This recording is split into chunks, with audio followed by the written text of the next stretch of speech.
नमस्ते छात्रों, मैं श्री गायकवाड़ आर्यल ज्ञान समृद्धि से चैनल पर आपका हार्दिक स्वागत। आज हम भाषा अध्ययन व्याकरण का अध्ययन करेंगे। आप इस वीडियो को बार बार देखिए, अपने दोस्तों को शेयर करें और अगर आप पहली बार मेरे इस वीडियो को देख रहे हैं तो मेरा यूट्यूब चैनल ज्ञान समृद्धि को सब्सक्राइब करें। छात्रों, आज हम भाषा अध्ययन व्याकरण का स्वाध्याय 5वां देखते हैं। ये आज का पांचवा स्वाध्याय समझने से पहले आपको ये जानकारी अवश्य है। ये संज्ञा और विशेषण पर आधारित है। संज्ञा के बारे में मैंने आपको पहले बताया था। जिस शब्द से किसी व्यक्ति, वस्तु, स्थान, गुण, भाव, अवस्था आदि के नाम का बोध होता है उसे संज्ञा कहते हैं। जैसे शिवाजी, घोड़ा, दिल्ली, प्रशंसा आदि।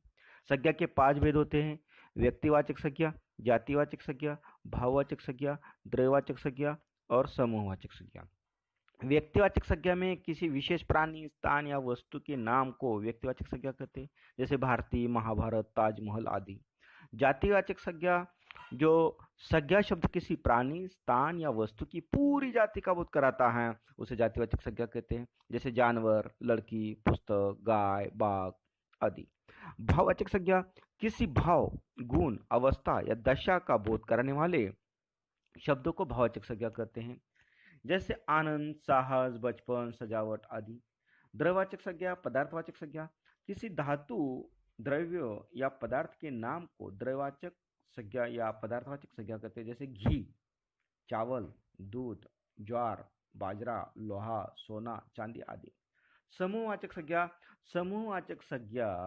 जो संज्ञा शब्द किसी समूह या समुदाय का बोध कराता है उसे समूहवाचक संज्ञा कहते हैं, जैसे कक्षा, सेना, दल, भीड़, परिवार आदि। उसी तरह से आपको विशेषण के बारे में जानकारी अवश्य है। विशेषण किसे कहते हैं?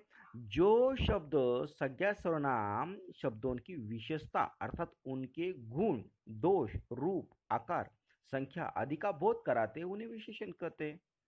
जिस संज्ञा या सर्वनाम की विशेषता बताई जाए उसे विशेष्य कहते हैं। वे विशेषण के 4 भेद होते हैं। पहला है गुणवाचक विशेषण।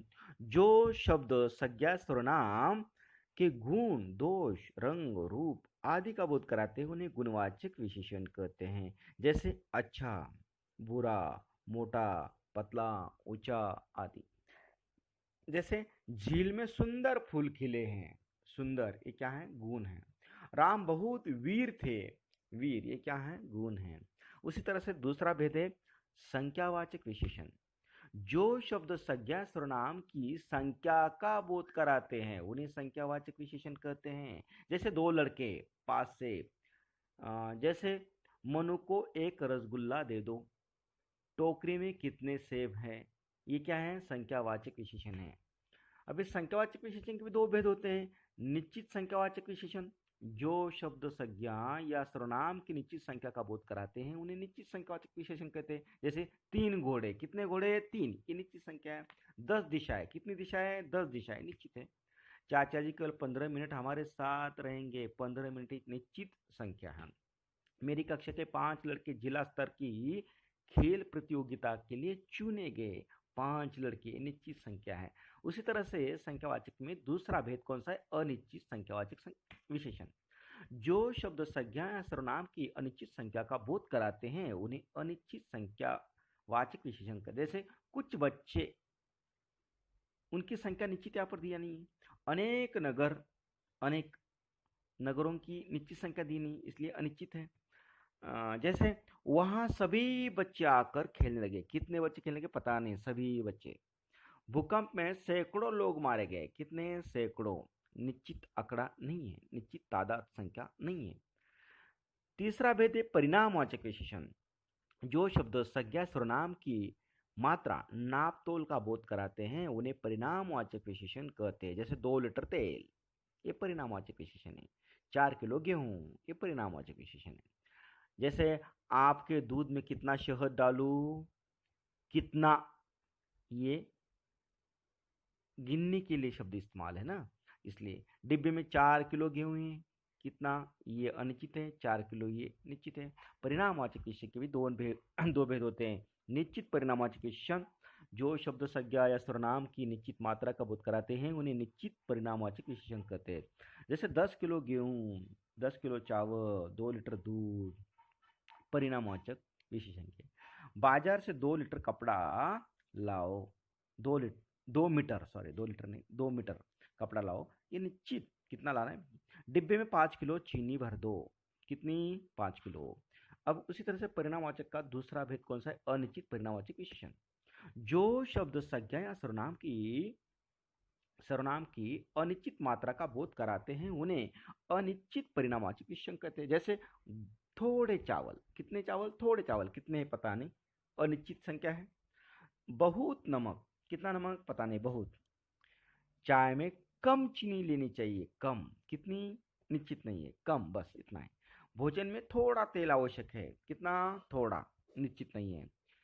चौथा भेद है विशेषण का सार्वनामिक विशेषण। जो सर्वनाम होते हैं लेकिन सर्वनाम होते हुए भी वाक्यों में वो सर्वनाम का न करते हुए विशेषण का काम करते हैं। इसलिए जो सर्वनाम शब्द वाक्य में विशेषण का कार्य करते हैं उन्हें सार्वनामिक विशेषण कहते हैं। जैसे वो आदमी, वो निर्देशित किया गया, वो आदमी निश्चित। यह घर, ये शब्द, वह ये शब्द क्या है, सर्वनाम है। लेकिन इन वाक्यों में वो क्या कर रहे हैं, विशेषण का काम कर रहे हैं। जैसे यही घर मेरा है, घर मेरा है, घर ये संज्ञा है, मेरा ये सर्वनाम है, लेकिन यही ये शब्द विशेषण का काम कर रहा है। मेरा कोट लाओ, कोट ये संज्ञा है, लाओ एक क्रिया है। मेरा ये सर्वनाम होते हुए भी यहाँ विशेषण का काम कर रहा है। कोट शब्द के लिए विशेषण का रूप दिया है।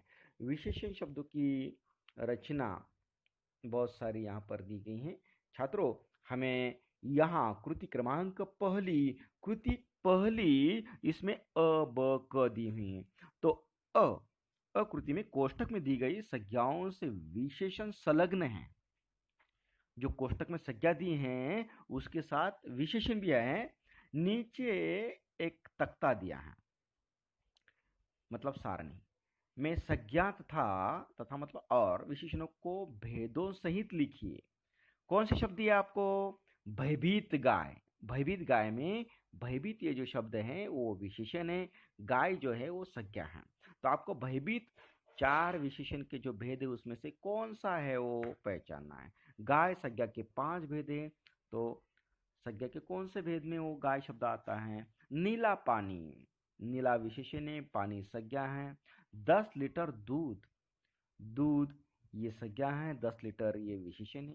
40 छात्र, छात्र ये संज्ञा है, 40 ये विशेषण है।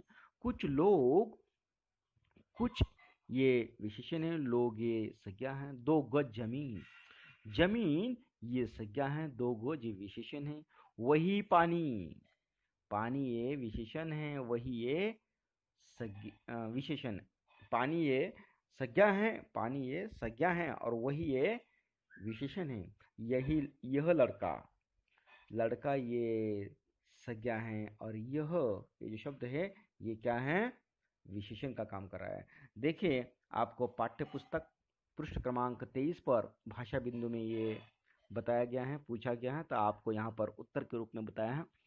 एक सारणी मैंने दी यहाँ पर। संज्ञा कौन सा, जैसे आपको यह भयभीत गाय, भयभीत गाय में संज्ञा कौन सा शब्द है, संज्ञा। और संज्ञा का गाय शब्द कौन से भेद, 5 भेद है ना, जातिवाचक, व्यक्तिवाचक, भाववाचक, द्रव्यवाचक, समूहवाचक, उनमें से कहाँ आता है गाय, भयभीत गाय। पहले पहचानना है भयभीत गाय, गाय ये शब्द संज्ञा है, संज्ञा के जो तालिका उसमें रख दीजिए। और भयभीत शब्द विशेषण है, उसे विशेषण के कॉलम में रख दीजिए। फिर गाय कौन सा है, भेद है, काली गाय, सफेद गाय, लाल गाय। इसलिए समझना है कि गाय ये जातिवाचक कॉमन नाउन है। फिर भेद कौन सा है, जातिवाचक संज्ञा। भयभीत, डरी हुई, डरने का गुण है, इसलिए भयभीत ये क्या है, गुणवाचक विशेषण। दूसरा शब्द है नीला पानी। तो नीला पानी में पानी ये शब्द है संज्ञा है और वो पतला है, 1 लीटर 2 लीटर इसे गिना जा सकता है, इसलिए द्रव्यवाचक संज्ञा है। नीला उसका रंग है, रंग रूप अगर रहा तो वो क्या होता है, गुण दोष रंग रूप अगर रहा तो वो गुणवाचक विशेषण होता है, इसलिए नीला एक गुणवाचक विशेषण है। दूध पतला है, 1 लीटर 2 लीटर, इसलिए दूध ये शब्द संज्ञा है और वो द्रव्यवाचक संज्ञा है। लेकिन यहाँ पर विशेषण के लिए शब्द आए हैं 10 लीटर, जिसे नापा जाता है उसे परिणामवाचक विशेषण कहते हैं। लेकिन अगर वो निश्चित संख्या है 10 लीटर, कुछ लीटर दूध दे दो मतलब कहा, तो फिर क्या कहते हैं उसे अनिश्चित। लेकिन 10 लीटर निश्चित संख्या, इसलिए वो निश्चित परिणामवाचक विशेषण। आगे का शब्द है 40 छात्र।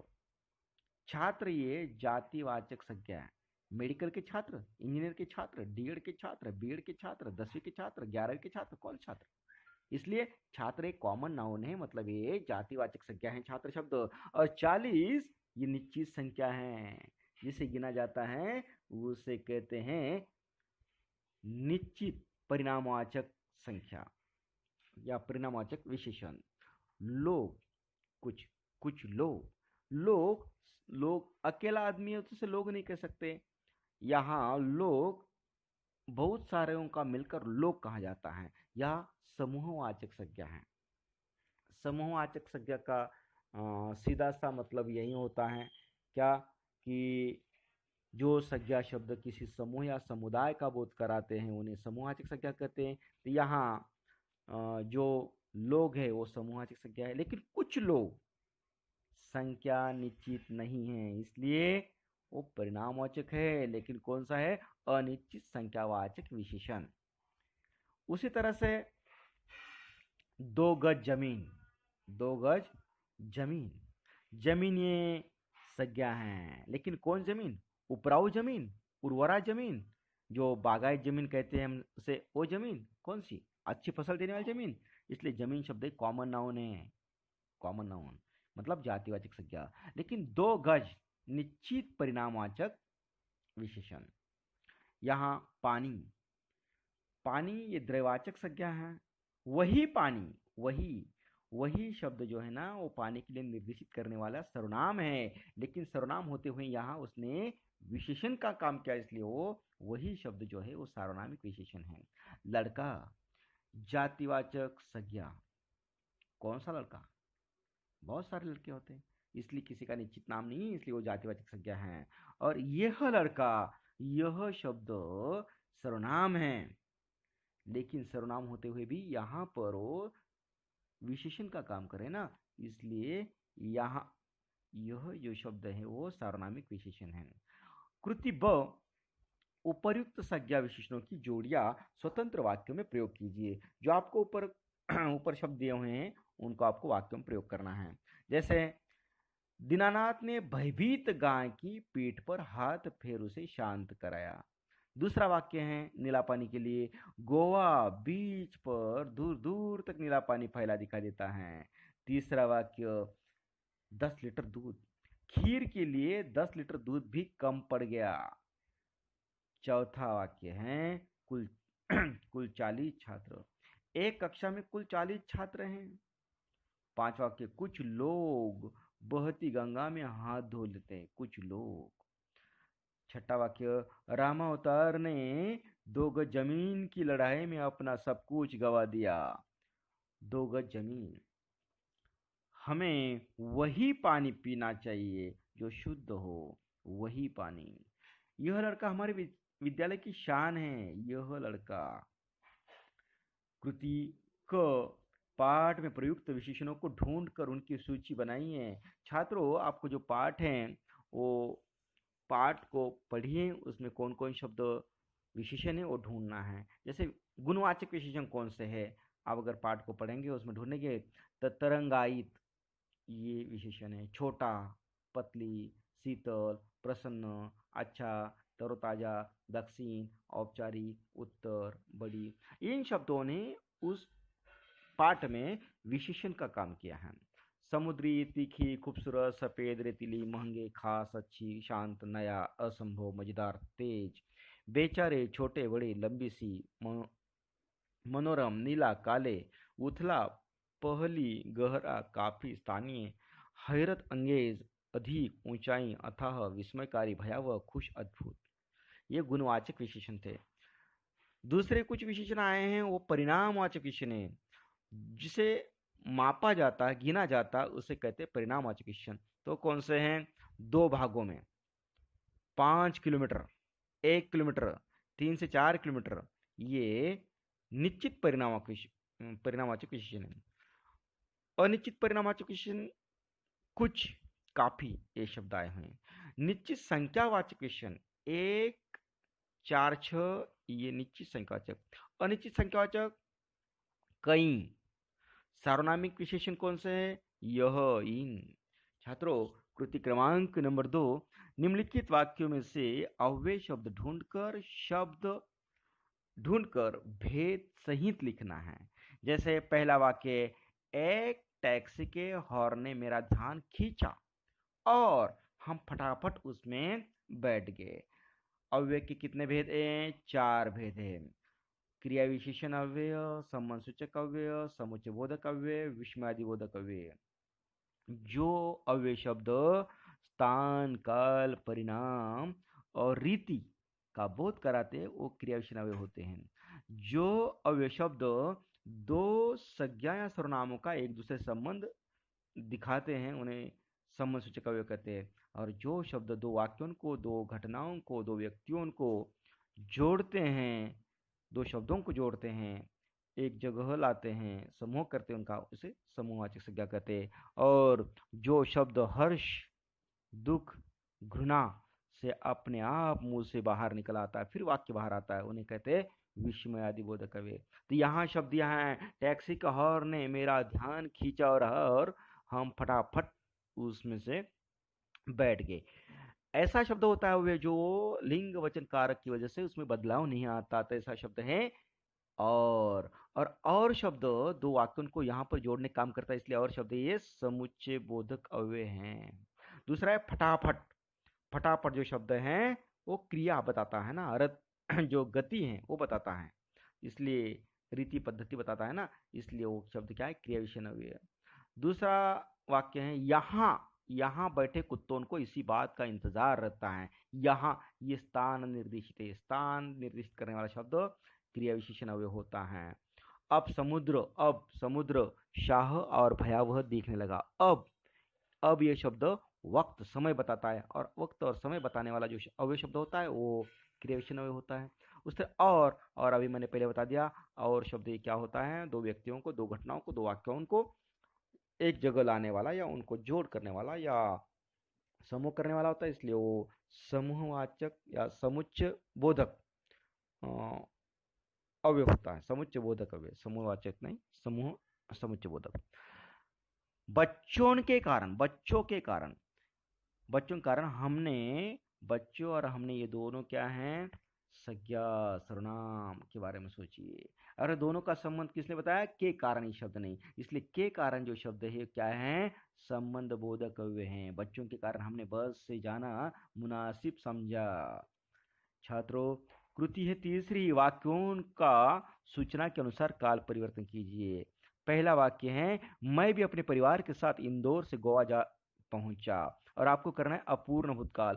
अपूर्ण भूतकाल करते वक्त, अपूर्ण वर्तमान काल हो, भूतकाल हो या भविष्य काल हो, उसमें अंतिम जो क्रिया होती है, था, थी, थे, रहा, रही, है, हूं, गा, गी, गे, इनके पहले रहा, रही, रहे ये आता है। आपको बनाना है सूचना के अनुसार अपूर्ण भूतकाल, तो वाक्य कैसा होगा? मैं भी अपने परिवार के साथ इंदौर से गोवा जा रहा था। अंत में था चाहिए, भूतकाल होगा, और उसके पहले रहा, रही, रहे, इनमें से एक चाहिए। दूसरा वाक्य, यहाँ की शाम बड़ी अच्छी होती है, और आपको बनाना है ये वाक्य सामान्य भविष्य काल में परिवर्तित करना है, तो वाक्य कैसा होगा? अंत में गागी, ये अवश्य है, यहाँ की शाम बड़ी अच्छी होगी। तीसरा वाक्य, हम सभी दौड़ पड़े, सामान्य वर्तमान काल। सामान्य वर्तमान काल में वाक्य के अंत में है, हूं होता है, उसके पहले जो शब्द होता है उसका अंतिम वर्ण ता, तीते होता है, तो हम सभी दौड़ते हैं, हम सभी दौड़ते हैं। अंतिम चौथा वाक्य है, यहाँ एक मजेदार दृश्य भी देखने को मिलेगा। पूर्ण भूतकाल करना है, तो यहाँ आपको वाक्य के अंत में था, थी, थे अवश्य है। उसके पहले या, ये मतलब आ का जो मात्रा होती है वो आना जरूरी है। यहाँ एक मजेदार दृश्य भी देखने को मिला था। छात्रों, कृति क्रमांक 4 शब्दों का, निम्नलिखित शब्दों का संधि विच्छेद कीजिए और भेद लिखिए। प्रत्येक इस शब्द का संधि विच्छेद करना है आपको। प्रति, धन एक। प्रति मतलब इस ती को ह्रस्व ई की मात्रा लगी हुई है, और दूसरे शब्द में ये जो ए स्वर है ना, ई की मात्रा ये स्वर है, और ये भी स्वर है, इसलिए स्वर स्वर एक आया तो क्या होती है, स्वर संधि होती है। सम धन भव। सम ये आधा म है, हलंत म का मतलब आधा म, इससे अ लगा हुआ नहीं। अन्य वर्णों को जो पूरा वर्ण होता है उसे अ निश्चित साथ में होता है। यह हलंत म है। पूरा म कैसा बनता है, हलंत म धन अ बराबर म। यहाँ ये म है, हलंत है, मतलब ये व्यंजन है। भव, भ भी व्यंजन है, व्यंजन व्यंजन साथ आए तो व्यंजन संधि होती है। इसलिए संभव जो शब्द है वो क्या है, व्यंजन संधि का शब्द है। मनोरंजन। मनोरंजन में मन विसर्ग चिन्ह, धन रंजन, अर्थात विसर्ग चिन्ह आया तो विसर्ग संधि होती है। संस्कृति, सम, और फिर से यहाँ पर हलंत म आया है, मतलब व्यंजन है। कृति ये भी व्यंजन है, और व्यंजन व्यंजन आए तो व्यंजन संधि होती है। छात्रों, कृति क्रमांक 5 निम्नलिखित वाक्यों के अर्थ के अनुसार भेद लिखिए। अर्थ के अनुसार भेद कितने होते हैं छात्रों, आपको पता है? ये 8 भेद होते हैं। कितने भेद होते हैं? 8 भेद होते हैं, जो लगभग अर्थ के अनुसार 8 भेद होते हैं। तो हम देखते हैं 8 भेद कौन कौन से। तो आपको यहाँ वाक्य के मुख्य भेद होते हैं 2। रचना के अनुसार भेद वो होते हैं सरल वाक्य या साधारण वाक्य, संयुक्त वाक्य और मिश्र वाक्य। और ये अर्थ के अनुसार जो होते हैं वो कैसे होते हैं, अर्थ की दृष्टि से विधानार्थक वाक्य या विधानवाचक वाक्य, दूसरा निषेधार्थक वाक्य, तीसरा है प्रश्नार्थक वाक्य, चौथा आज्ञार्थक वाक्य, पांचवा इच्छार्थक वाक्य, छठा संदेहार्थक वाक्य, सातवां संकेतार्थक वाक्य, और आठवां है विस्मयार्थक वाक्य। तो छात्रों, आपको यहाँ पर वाक्य दिए हैं वो पहचानने हैं। गोवा, ये नाम सुनते ही सभी का मन तरंगायित हो उठता है। गोवा मतलब यहाँ पर गोवा शब्द का विस्मय चिन्ह दिया है, ये विस्मयार्थक वाक्य है। दूसरा वाक्य, जल्दी जल्दी चलने के बाद भी ये दूरी तय हो ही नहीं पा रही थी। नहीं पा रही थी मतलब इसमें न, नहीं, मत ऐसे शब्द अगर आए तो सभी वाक्य निषेधार्थक वाक्य होते हैं। तीसरा वाक्य, अरब सागर देखने का उत्साह बढ़ता ही जा रहा था। ये सादा विधान है, इसलिए विधानार्थक वाक्य। सचमुच ऐसा अद्भुत रोमांचक दृश्य पहली बार देखा। ये सचमुच ये विस्मय बोधक चिन्ह के साथ आया, इसलिए विस्मयार्थक वाक्य है। छात्रों, कृति छठी, निम्नलिखित मुहावरों के अर्थ लिखकर वाक्यों प्रयोग कीजिए। जब ढीली होना, जब खाली होना, बहुत अधिक खर्च होना, ये उसका अर्थ है। आपको उसका वाक्य प्रयोग करना है। महंगाई इतनी बढ़ गई कि छोटे से आयोजन में भी लोगों की जब ढीली हो जाती है। दूसरा मुहावरा है दो चार होना, मतलब जूझना। प्रत्येक मनुष्य को जीवन के अनेकों पड़ाव पर अलग अलग समस्याओं से दो चार होना पड़ता है। निजात पाना मतलब मुक्ति पाना, आजादी पाना। मौका परस्त लोगों से जल्दी निजात पा लेना आवश्यक है, जरूरी है, चाहिए। मन तरंगायित होना, मन उमंग से भर जाना या मन उमंग से भरना। वाक्य कैसा होगा, आसमान में लहराते तिरंगे को देखकर सेवानिवृत्त जो फौजी रणतेज सिंह का मन तरंगायित हो उठा। छात्रों, कृति क्रमांक 7वीं, निम्नलिखित वाक्यों को शुद्ध करके लिखिए। यहाँ वाक्य में कुछ गलतियां दी हैं, आपको ठीक से करनी है। अगले दिन मैंने बस से गोवा घूमने की योजना बनाई। घूमने के बदले आपको घ की यहाँ पर व्यंजन लिखना है। घूमने की ऐसा बनाना है, और बनाया के बदले बनाई ये लिखना है। दूसरा वाक्य, समुद्र तक जाने के लिए थोड़ा नीचे उतरना पड़ता है। समुद्र, ये समुद्र की जो म की मात्रा है वो यहाँ म को जो ऊ की मात्रा लगी है वो ह्रस्व मात्रा चाहिए, उसमें बदलाव करना है। और आपको नीचे जो शब्द दिया है थोड़ा नीचे, तो नीचे की जो ई की मात्रा है वो ह्रस्व दी, उसे दीर्घ बनाना है। तीसरा वाक्य, यहाँ कई हिट फिल्मों की शूटिंग हुई है। यहाँ हाँ पर आपको चंद्र बिंदु लगाना है, और शूटिंग, शूटिंग जो शब्द है उसकी ऊ की जो मात्रा है शेव को लगी हुई वो दीर्घ चाहिए। चौथा वाक्य, आप भी यहाँ तुम्हारी रुचि के अनुसार हाथ आजमा सकते हैं। आप भी तुम्हारी, यहाँ आपको करना आप भी अपनी रुचि से, तुम्हारी के बदले क्या लिखना है, अपनी रुचि के अनुसार हाथ आजमा सकते हैं।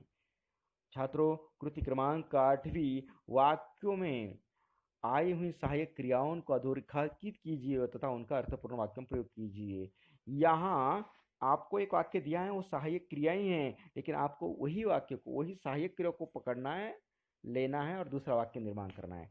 टैक्सी एक पतली सी सड़क पर दौड़ पड़ी। दौड़ पड़ी ये संयुक्त क्रिया है, दौड़ना ये पहली क्रिया है, मुख्य क्रिया है, और पड़ी ये सहायक क्रिया है। तो ऐसा आप वाक्य बनाइए जो पड़ी शब्द अंत में है ना, इस वाक्य में आप जो बनाएंगे उसमें भी वो शब्द अंत में होना और उसके पहले एक क्रिया होना है।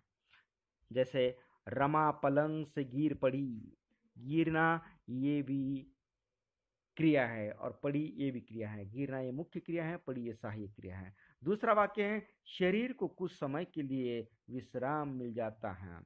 तो मिलना ये भी क्रिया है, जाता ये भी क्रिया है ये भी क्रिया है। मिलना ये मुख्य क्रिया है, जाता है ये सहायक क्रिया है। तो आपको ऐसा वाक्य तैयार करना है, निर्माण करना है, जो जाता है ये शब्द अंतिम, ये क्रिया अंतिम आना है। राकेश सही समय पर विद्यालय चला जाता है। चलना ये भी क्रिया है, जाता है ये भी क्रिया है। तीसरा वाक्य, हम आराम करने के इरादे से अपने अपने शूट चले गए। गए ये सहायक क्रिया है, चले ये मुख्य क्रिया है, दोनों मिलकर संयुक्त क्रिया है। तो आपको गए ये शब्द जो सहायक क्रिया है वो अंत में आनी चाहिए, ऐसा वाक्य करना है। मेरे दादाजी गांव चले गए, यहाँ पर भी गए शब्द अंत में आ। चौथा वाक्य, फिर भी धूप तीखी होती जाती है। होती जाती, होती होना ये मुख्य क्रिया है, जाती हैं ये सहायक क्रिया है। तो आपको दूसरा वाक्य करना है और उसमें जाती है अंत में आना जरूरी है, उसके पहले मुख्य क्रिया होना। माँ बाजार अकेले चली जाती है। चलना जाना ये दोनों भी। पांचवा वाक्य, सबके बावजूद ये अपने में एक सांस्कृतिक विरासत भी समेटे हुए हैं। समेटना ये भी क्रिया है और वो मुख्य क्रिया है। हुए है ये सहायक क्रिया है। सारे कपड़े सहेज कर रखे हुए हैं। रखना ये भी क्रिया है, मुख्य क्रिया के रूप में है, और हुए हैं ये सहायक क्रिया। छठा वाक्य है, इधर इधर बच्चे रेत का घर बनाने लगे। लगे ये अंत में आना, ऐसा वाक्य करना है। बच्चे चिड़ियाघर में भालू देखने लगे। लगे ये सहायक क्रिया के रूप में। सातवां वाक्य, अब समुद्र शाह और भयावह दिखने लगा। दिखना लगना ये दो क्रिया हैं, दोनों मिलकर संयुक्त क्रिया बन जाती है। दिखना ये मुख्य क्रिया है, लगा ये सहायक क्रिया है। दूसरा वाक्य बनाया हमने, मुझे वो आदमी अजीब सा लगने लगा।